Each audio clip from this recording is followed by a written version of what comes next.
حبیب کا ادب بجا لانے والوں پوچھتے ہو کہ اب کیا کریں؟ وَتُوَقِّرُوهُ، فرمایا ایک بار پھر میرے یار کا ادب کرو۔ پہلا حکم بھی ادب مصطفیٰ، دوسرا حکم بھی ادب مصطفیٰ۔ اب خود سوچئے کہ اس ادب رسول کا خدا کی بارگاہ میں کتنا اونچا مقام ہے کہ ایمان لا کر پہلا حکم دیا تو کہا میرے حبیب کا، دوسرا حکم دیا تو کہا پھر ادب کرو اور ادب کرو۔ دو بار ادب رسول کا حکم دے کر اب قرآن سے پوچھا کہ بتا آگے کیا کرنا ہے؟ فرمایا وَتُسَبِّحُوهُ بُكْرَةً وَأَصِيلًا، جب میرے حبیب کے ادب کا حق ادا کر لو اب خدا کا حکم ہے کہ آؤ صبح و شام میری حمد و ثنا۔ نعرہ تکبیر، نعرہ رسالت، نعرہ رسالت، و شان مصطفیٰ زندہ باد۔ تیسرا حکم کیا دیا؟ وَتُسَبِّحُوهُ، آؤ اس کی تسبیح کرو، اس کی حمد کرو، اس کی ثنا کرو۔ کس کی؟ اللہ کا۔ تسبیح کس کی ہے؟ اونچا بولیے، پیچھے تک بولیے۔ ثنا کس کی ہے؟ حمد کس کی ہے؟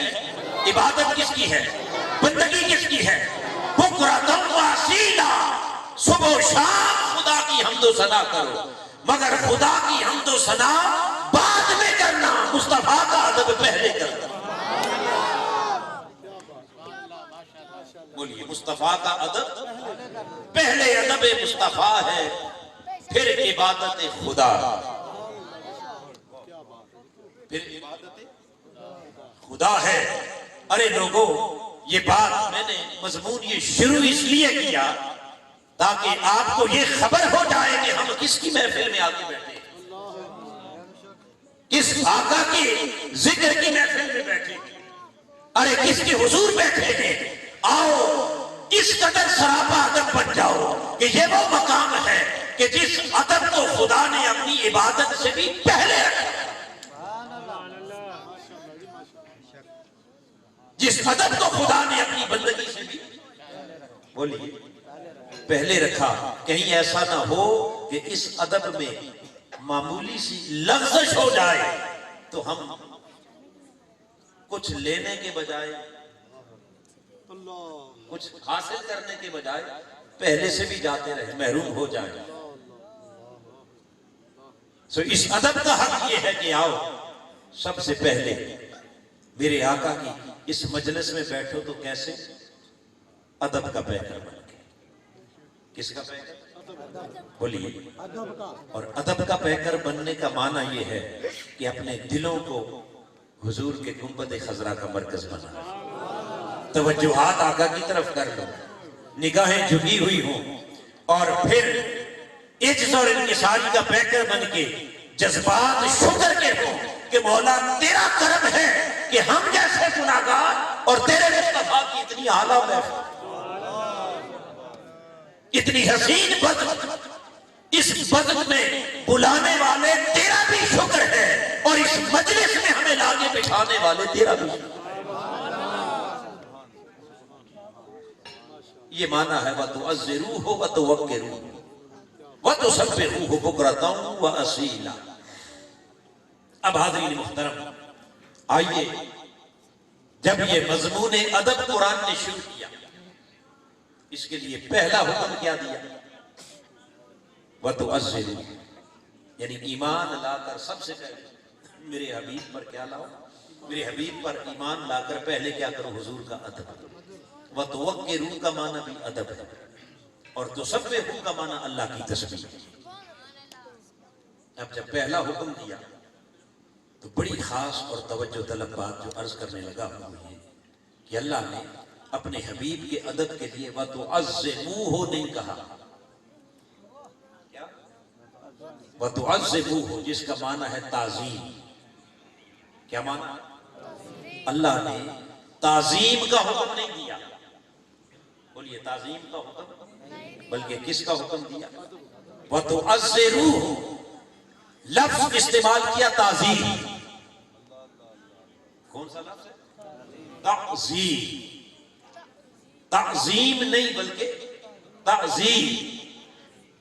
اب آپ سوچیں گے کہ کروانا ادب ہے اور حکم تعزیر کا دے رہا. حکم کس کا ہے؟ وَتُعَزِّرُوا نہیں بلکہ وَتُعَزِّرُوا. میرے حبیب کی تعزیر کرو. باری تعالیٰ وہ کیا ہو؟ اچھا تھوڑا سا آگے چلیں تو اس سے اگلا لفظ کیا ہے؟ وَتُوَقِّرُوهُ. کیا ہے؟ اور توقِّرُو کا معنی کیا ہے؟ میرے حبیب کی توقیر. کیا ہے؟ اب توقیر اور تعظیم یہ تو عام لفظ ہیں جن کا معنی آپ اچھی طرح جانتے ہیں یا نہیں؟ تعظیم بھی ادب ہوتا ہے اور کسی کی توقیر بھی کیا ہوتا ہے؟ وہ بھی ادب ہوتا ہے. تکریم بھی کیا ہوتا ہے؟ وہ بھی ادب ہوتا ہے. تو تعظیم، توقیر اور تکریم ان لفظوں سے تو آپ واقف ہیں، مگر جس لفظ پر میں توجہ دلانا چاہ رہا ہوں وہ ہے تعظیم. کیا ہے؟ اب تعظیم کا معنی کیا ہے؟ آئیے آئمہ مفسرین نے لفظ تعظیم کا معنی بیان کرتے ہوئے لکھا وَتُعَزِّرُوهُ أَيْ تُبَالِغُوهُ فِي تَعْظِيمِهِ. تعظیم کا معنی یہ ہے کہ میرے آقا کی ادب میں، تعظیم میں اس قدر مبالغہ کرو. ادب اور تعظیم میں اس قدر کیا کرو؟ مبالغہ. اتنا ادب کرو کہ کائنات کے ہر فرد کا ادب حد کے اندر رہ جائے، اور جب مصطفیٰ کے ادب کا معاملہ آئے تو ادب کی ساری حدیں توڑ ڈالے. نعرہ تکبیر، نعرہ رسالت، نعرہ رسالت، عظمت و شان مصطفیٰ، نعرہ حیدری. بات سمجھ آئی؟ جب حضور کے ادب کا معاملہ آئے تو تعزروہ کا معنی یہ ہے کہ میرے آقا کا ادب حد کے اندر رہ کر نہیں، ساری حدوں سے باہر نکل کر. کوئی حد رہنے نہ دینا، ادب کی ساری حدیں توڑ ڈالو. باری تعالیٰ یہ حدیں توڑنا کیا ہے؟ فرمایا یہی تو تعظیم ہے. یہی تو کیا ہے؟ کیوں؟ اب آ جائیے لفظ تعظیم کے اوپر تھوڑا سا غور کریں تو تعظیر بنتی ہی تب ہے جب کوئی حد ٹوٹتی ہے. جب کوئی حد، جب تک حد نہ ٹوٹے تعظیر کا قانون حرکت میں نہیں آتا. تعظیر لگتی تب ہے جب کوئی حد توڑتا ہے. بولیے کیا تعظیر کب لگتی ہے؟ جب حد. وہ تعزیرات پاکستان ہوں یا تعزیرات شریعہ، آپ جب تک کوئی شریعت کی حد نہ توڑیں تعزیر نہیں لگے. آپ جب تک کسی ریاستی آئینی حدود کو نہ توڑیں تو آپ پر کبھی بھی تعزیر کا قانون بولیے لاگو تو کس پر لاگو ہوگا؟ جو حد. بولیے تو تعزیر بنتی ہی حد ٹوٹنے سے ہے. لہذا قرآن نے لفظ کا انتخاب کیا وَتُعَزِّرُوهُ. ہر کسی کے لیے تعظیم ہے. ہر کسی کے لیے کیا ہے؟ تعظیم سب کے لیے ہے. تعظیم ماں کے لیے بھی ہے، تعظیم باپ کے لیے بھی ہے، تعظیم استاد کے لیے بھی ہے، تعظیم شیخ کے لیے بھی ہے، تعظیم علماء کے لیے بھی ہے، تعظیم مشائخ کے لیے بھی ہے، تعظیم اپنے بڑے بھائیوں کے لیے بھی ہے، اور تعظیم اپنے سے بڑے ہر شہری کا ادب ہے.